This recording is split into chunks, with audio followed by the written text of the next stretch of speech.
Alright, well, we did our case on Gateway, and my name is Megan. I'm Logan. I'm Sean. I'm Brianna. Gateway was originally called Gateway 2000. It was founded in 1985 by Ted Wyatt in an Iowa farmhouse. And most of the first years he was actually doing this from his farmhouse and mostly did inside work.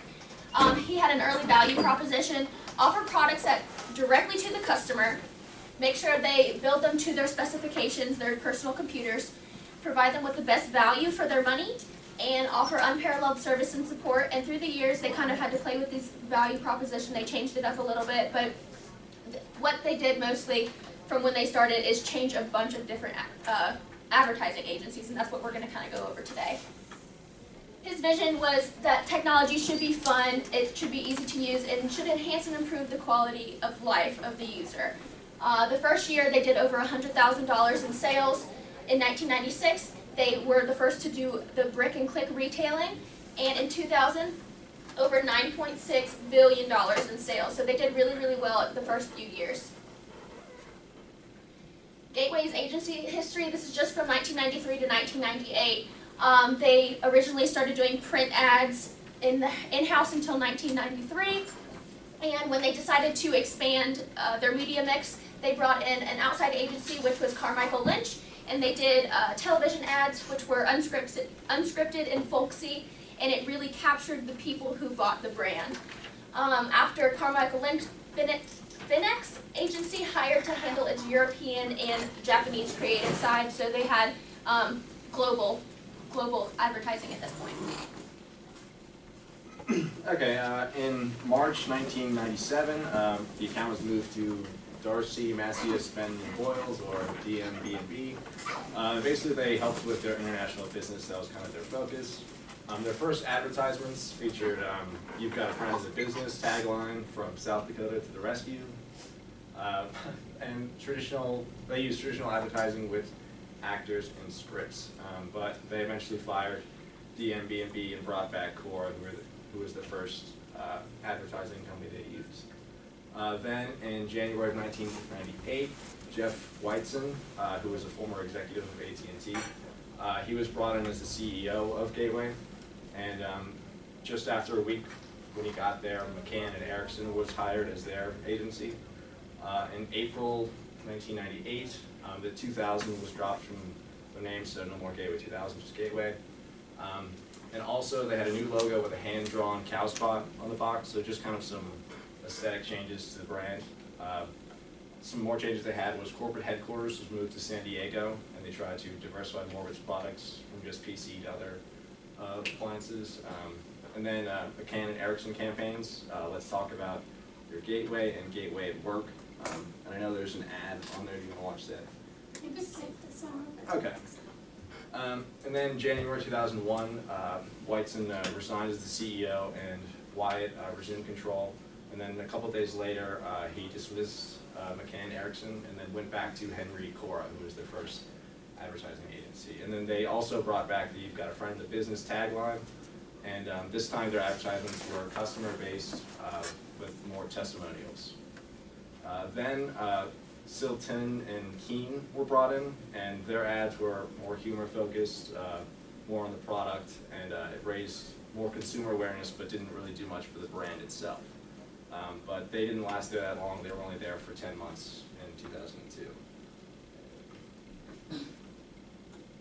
Okay, so then they switched to the Arnell Group, who was their new advertising agency, and their goal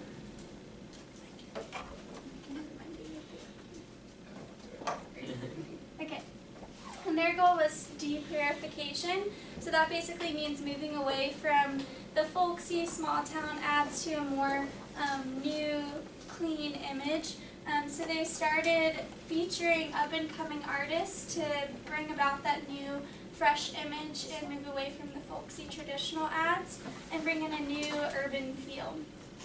So the Arnell Group redesigned the cow spot, so it was a new Gateway G with a little bit of the hint of the cow design in it. And like I said, they featured up-and-coming artists. But then in March 2003, they announced that they were changing agencies for the third time in 14 months. Okay, and then they hired Leo Burnett, which is a Chicago-based firm, and their biggest improvement for Gateway was their new tagline, "The Comforts of Gateway," and they didn't stay long with Gateway, as you will see in just a second. So then Gateway acquired E-Machines in 2004, and this also brought about their new CEO. And E-Machines is a cost-efficient PC company, and it made Gateway number 3 in the PC industry by acquiring this company. So Wayne Inoue became the new CEO, and he had this idea of eliminating all their miscellaneous products and only focusing on their core PC products. So he deleted all their TVs and all their extra electronic products and just focused on selling PCs. And Ted Wyatt, who was the originator of Gateway, became the head chairman. So he didn't completely leave the business. He still remained very involved. Okay, and then in 2004, in January, Gateway hired Gray, which is a San Francisco company, and they had originally been working on their online and direct response work, but they changed to work on their business-to-business advertising. And then in September, Gateway hired Crispin and Porter Boguski to handle their creative work, but as you can see, that quickly changed to the Woo agency. The company said that they were unable to agree upon a strategic direction of the firm, so that's why they switched. And then also the Aegis group was promoted to handling their media as well. And then in 2006, Wayne Inoue, the former CEO of E-Machines that took over Gateway, also resigned. He was really successful in decreasing their overall costs, but he was unable to revive the entire brand. Okay, so Gateway, as you can tell, they had a lot of changes, about 6 changes within 5 years. Every advertising agency, they're changing up constantly. So we were asked to find some factors that kind of limited that or helped that, and we went with the lack of corporate structure. When they first went out to go get everything, they just kind of went and found an advertising agency. They didn't necessarily sit down, fully plan it out, weren't sure if everything was going to be done in-house or what. They didn't list out the rules, they had no clue what was really happening with that. So that caused that started at the beginning, and it just kind of tumble-followed from there. But they were also really reactive instead of proactive. So anytime they were trying to find like a new advertising agency, they wouldn't necessarily go out and be on the hunt. It was more so, oh, our sales are falling, what do we do? So that was a serious problem that they also had. And with the changes with executives, that also kind of goes back to the corporate structure. With so many changes in that, it's really hard to fully sit down and plan out everything and where your company is going to go.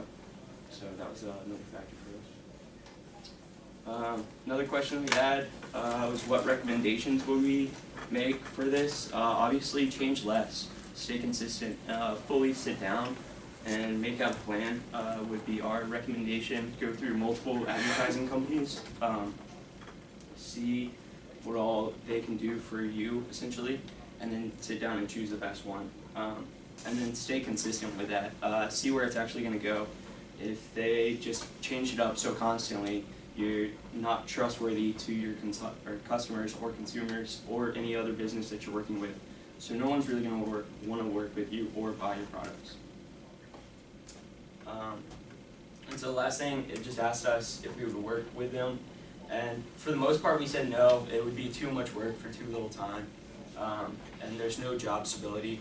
The only reason that we would say yes is possibly because their new CEO, James Coleman, if he had a good vision and he created a contract that would give us a trial period, then maybe we could go with it, see something. But for the most part, no. Like we said, they're not trustworthy. It's just too much change constantly. So there's no job stability, and really wouldn't want to make this work. So, any questions? If you want, we're going to go back and look at one of their ads. This is before the Arnell Group, the deprairification, when they used a lot of cows and humor in their advertisements, and I thought this was a pretty good one from a long time ago.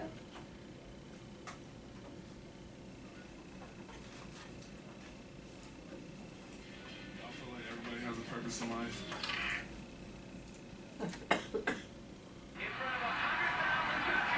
Love this event. You know, Teddy, I wish I was an Olympic ski jumper. In front position looks good. Very strong, direct, quick to the ski. Let's see how high it is. It's very high, maybe too high. On second thought, supplying the computers and servers for the Winter Games is cool enough.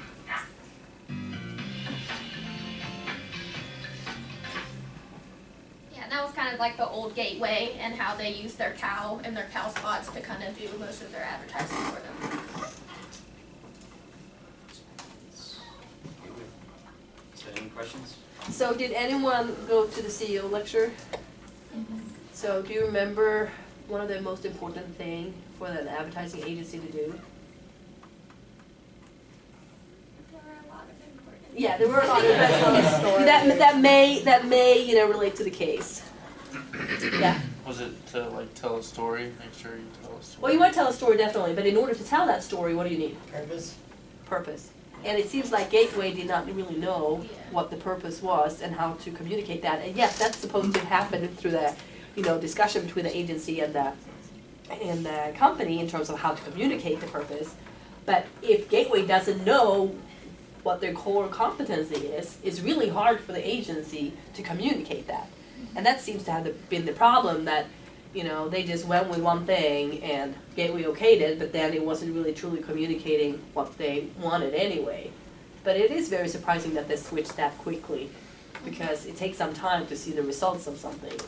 So, yeah. One problem that they kept bringing up was that the old CEO, James Wyatt, he was very set on one way, like having it stay as the folksy traditional, emphasizing real consumers. He didn't really want to get away from what he started, and I think that was the problem.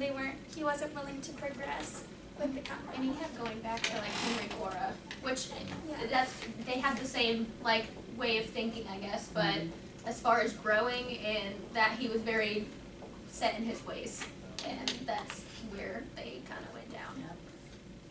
Okay, well, thank you so much.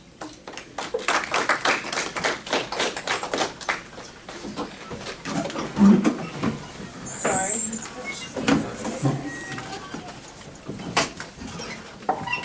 No, you can go that way, I just have to. So this is okay. I already sent you one. Oh, you did? Thank you. Do what? Oh, yeah. Sorry, I couldn't do you spell my last name right?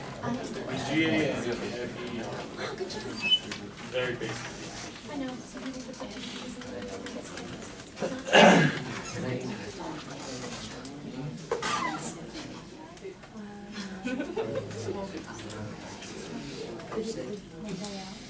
Huh? Down that far.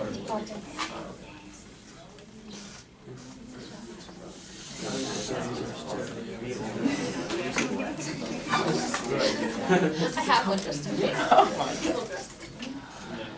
I'll probably wear it around the same day.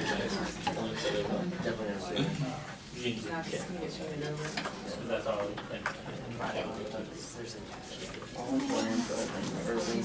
Will people submit their Saturday airs? When's the night or I'd probably have to be at night. So if it's on Friday, the day before, everyone will be walking through. I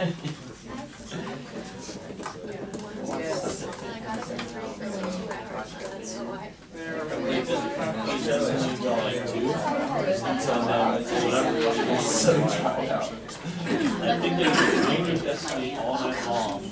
Or I kept waking up thinking about problems that I had with Destiny. I'm not even playing the game. And then tomorrow Literally there's my mind, I'd be like, 8, starts at 8. Okay, remember, if the speaker could try to be closer to the screen. So we'll start and then a recital on Thursday got canceled. When I'm done, There's still university. There's at least 1 or 2 concerts every day. Yeah, except for next week. Yeah, you're first. I played. There's a concert at 3. Just today. 6. That's all I have.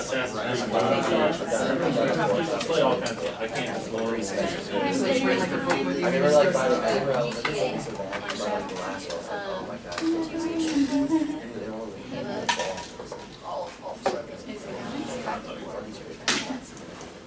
This Saturday.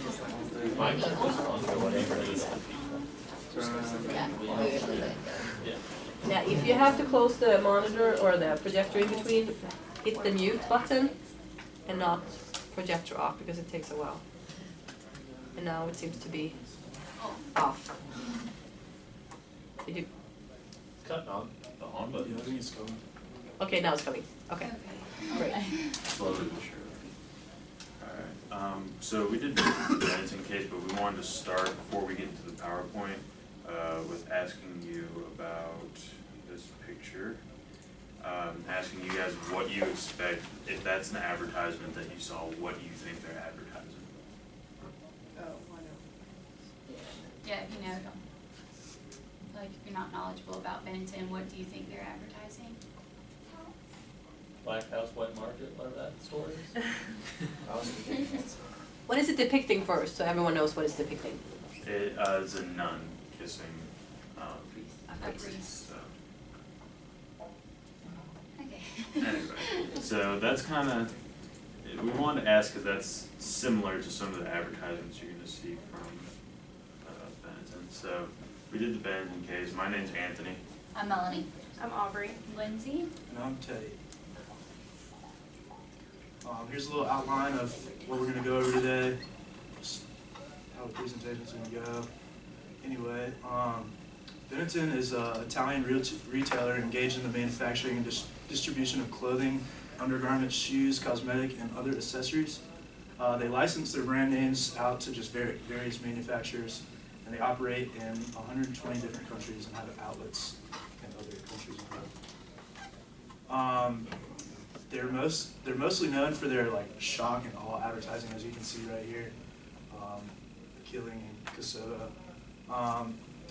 Usually the advertising has a more in-depth meaning, and a lot of the people that buy their product are those who agreed with what the advertisements were portrayed. They went overboard with one advertisement. It was "We on Death Row." We'll get back to that in a minute here. They ended up changing to a safer plan, and it actually ended up hurting the company's sales. Like I said, they have unusual and controversial advertising. It's shocking. The main man behind it all was Oliviero Toscani, and pardon us if we butcher any names today, they're mostly Italian. And he's Benetton's creative director and photographer. He does not identify himself as a marketer, he actually is kind of a marketing hater. And he's responsible for Benetton's ads from '92 to 2000, which were all the really controversial ads. And here's one ad with an empty electric chair. So, like he said earlier, We on Death Row was the advertisement where they really, really went wrong. We on Death Row featured Missouri inmates who were sentenced to death for whatever crime they had committed.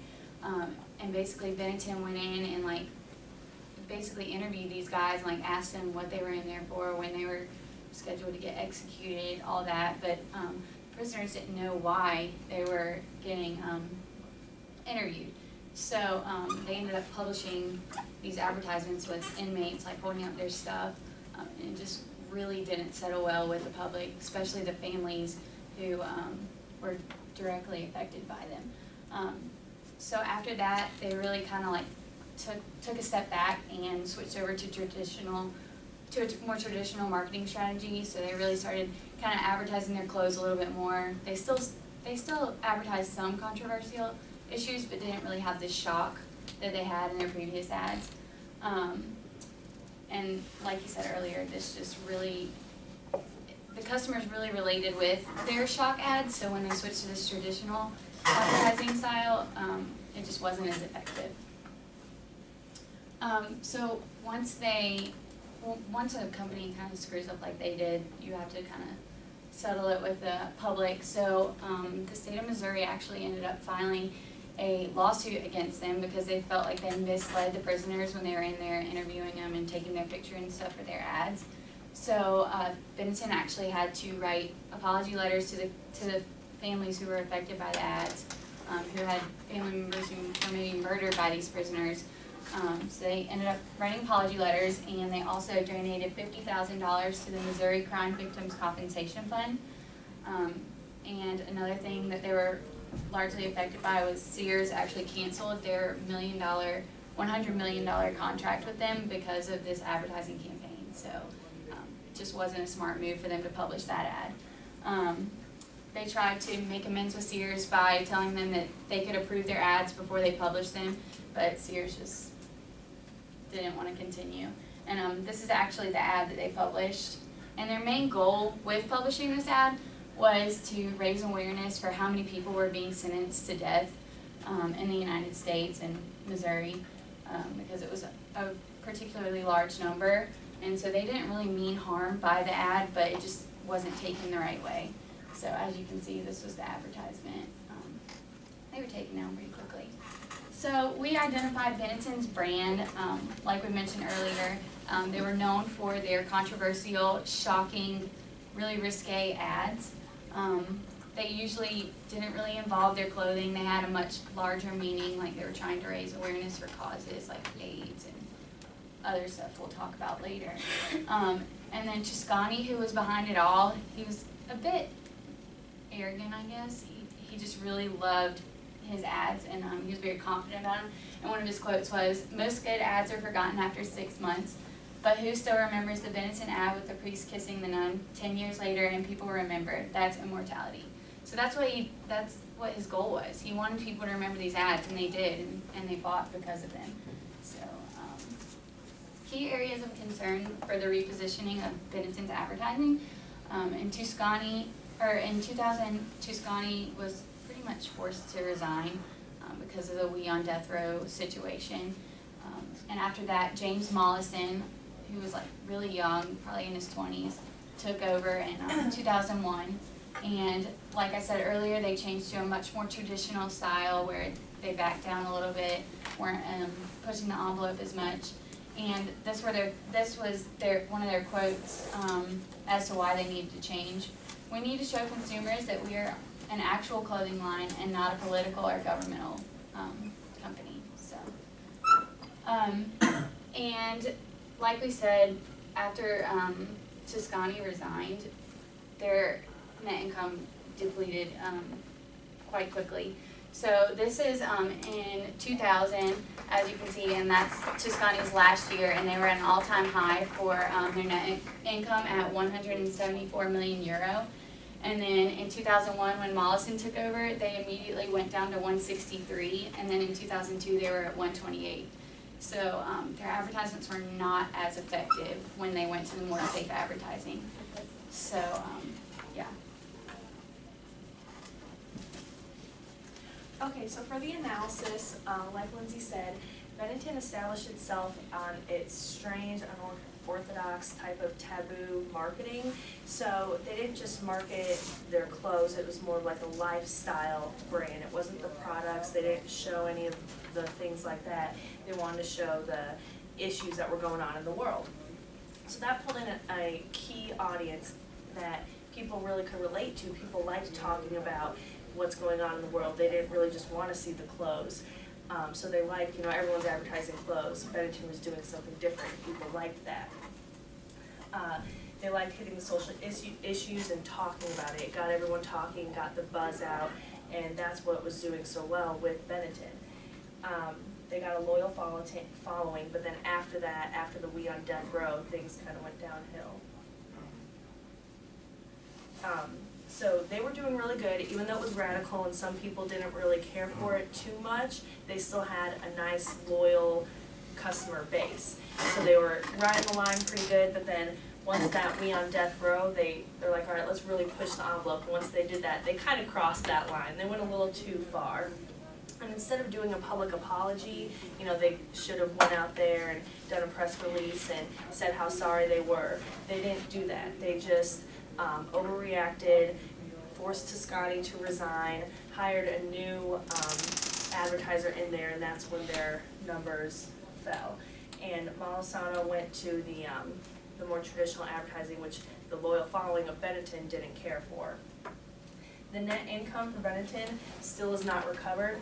In 2000, like Lindsay said, it was at 174 million euro, and it's nowhere near that now. This is one of their campaigns in 1992. It was the HIV positive campaign, so this was still the campaign for Toscani. This was before the whole We on Death Row thing. And this was some of the opinions that we found from some of the consumers that saw the ad. And in this one, you know, this ad does not reflect my values, but it communicates the impression that people who are HIV positive are branded. So this review didn't particularly like it because they thought they were grouping all the people who are HIV positive together, and they wanted them to be individualized. You know, not everyone is just in a group. However, this person down here liked it because they talk about the hard truth, and people now don't talk about that. You know, they like to sweep it under the rug.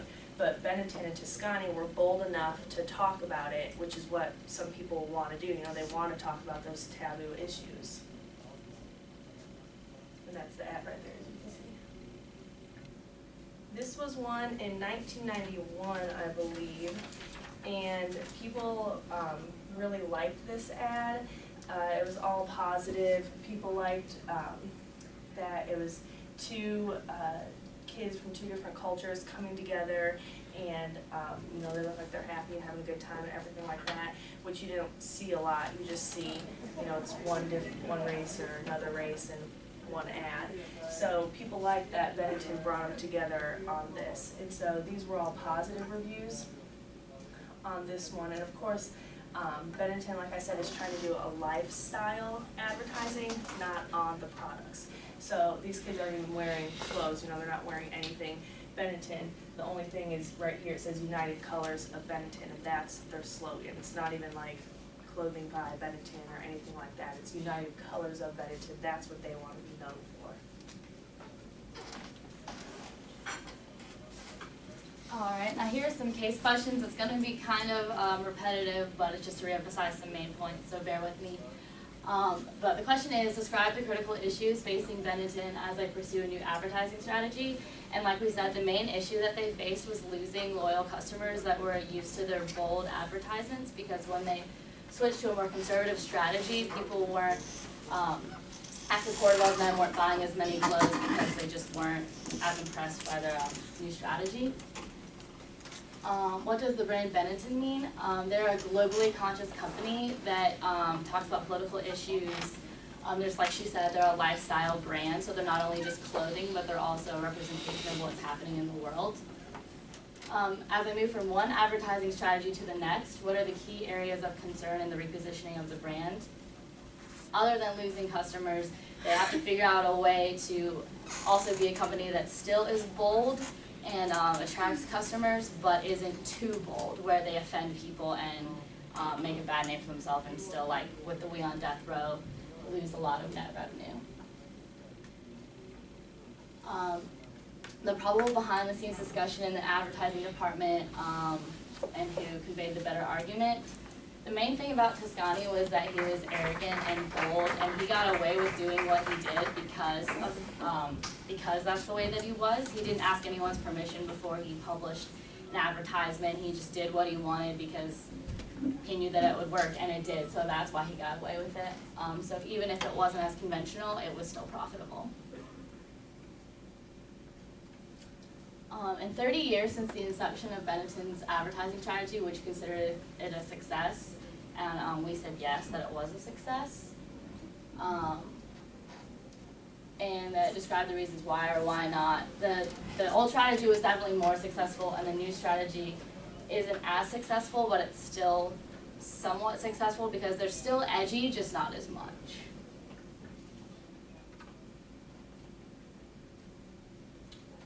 And describe the brand personality of Benetton currently, what brand personality Benetton should consider that would give them the highest possibility of success, and how they should go about achieving it. Like I said, they're a brand that is aware of current world issues, and they just need to continue marketing that and finding ways to market that in a way that is different than the rest and keeps with their same brand strategy of being global